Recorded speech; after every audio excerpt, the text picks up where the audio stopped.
আসসালামু আলাইকুম। আজকে আমি আপনাদের সাথে ফজরের নামাজের ফজিলত সম্পর্কে আলোচনা করব। আমরা অনেকেই আছি যারা 4 ওয়াক্ত নামাজ কোনো রকম পড়তে পারলেও কিন্তু ফজরের নামাজ পড়তে পারি না। কিন্তু আমরা জানি না ফজরের নামাজের কী গুরুত্ব, কী ফজিলত। এটা আসলে অল্প কথা বলে বোঝানো সম্ভব না। কারণ ফজরের জামাতে যারা অংশগ্রহণ করে কিংবা যারা ফজরের নামাজ আদায় করে তারা যেন তেন মানুষ না, তাদেরকে আল্লাহ তাআলা নির্বাচন করেন।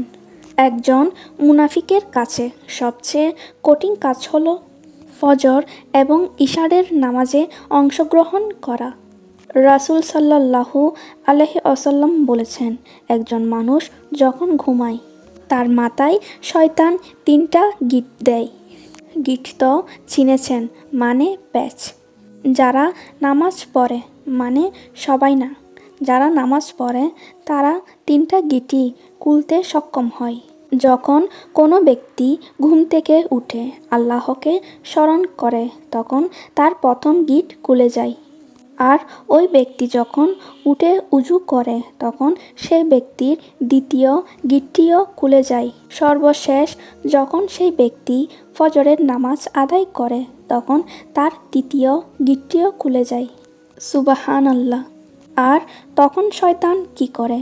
শয়তান ওই ব্যক্তিকে বলতে থাকে যে তুমি আরেকটু ঘুমাও, আরেকটু ঘুমাও, তোমার এখনো অনেক রাত বাকি, তুমি আরেকটু ঘুমাও। তখন সেই ব্যক্তি শয়তানকে পরাজিত করে। তো সেই ব্যক্তিকে আল্লাহ তাআলা কি দান করবেন? সে তো আল্লাহ তাআলার জন্য নামাজ আদায় করেছেন, তার আরামের ঘুম ত্যাগ করেছেন। সেই ব্যক্তিকে আল্লাহ তাআলা আখিরাতে দান করবেনই এবং তাৎক্ষণিক ওই সময়টাতেও দান করবেন। কি দান করবেন?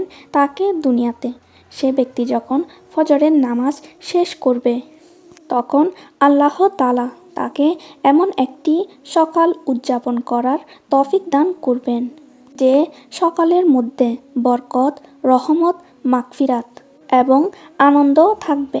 আর যে ব্যক্তি ফজরের নামাজ ত্যাগ করবে এবং ফজরের নামাজের জামাতে অংশগ্রহণ করবে না তাকে আল্লাহ তাআলা এমন একটি সকাল উদযাপন করার তৌফিক দিবে যে সকালের মধ্যে বরকত থাকবে না এবং রহমতও থাকবে না।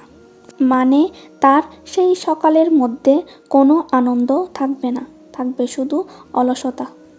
আর আপনি যদি সেরকম বরকতপূর্ণ সকাল এবং বরকতপূর্ণ জীবন পেতে চান তাহলে অবশ্যই আপনাকে ফজরের নামাজ আদায় করতে হবে।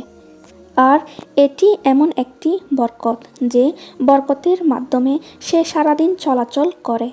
এই বরকত তার আয়, রুজি রোজগার এবং স্ত্রী সন্তান সকলের মধ্যেই বন্টন হয়ে যায়। আল্লাহ তাআলা আমাদের সকলকে 5 ওয়াক্ত নামাজ পড়ার তৌফিক দান করুক। আমিন।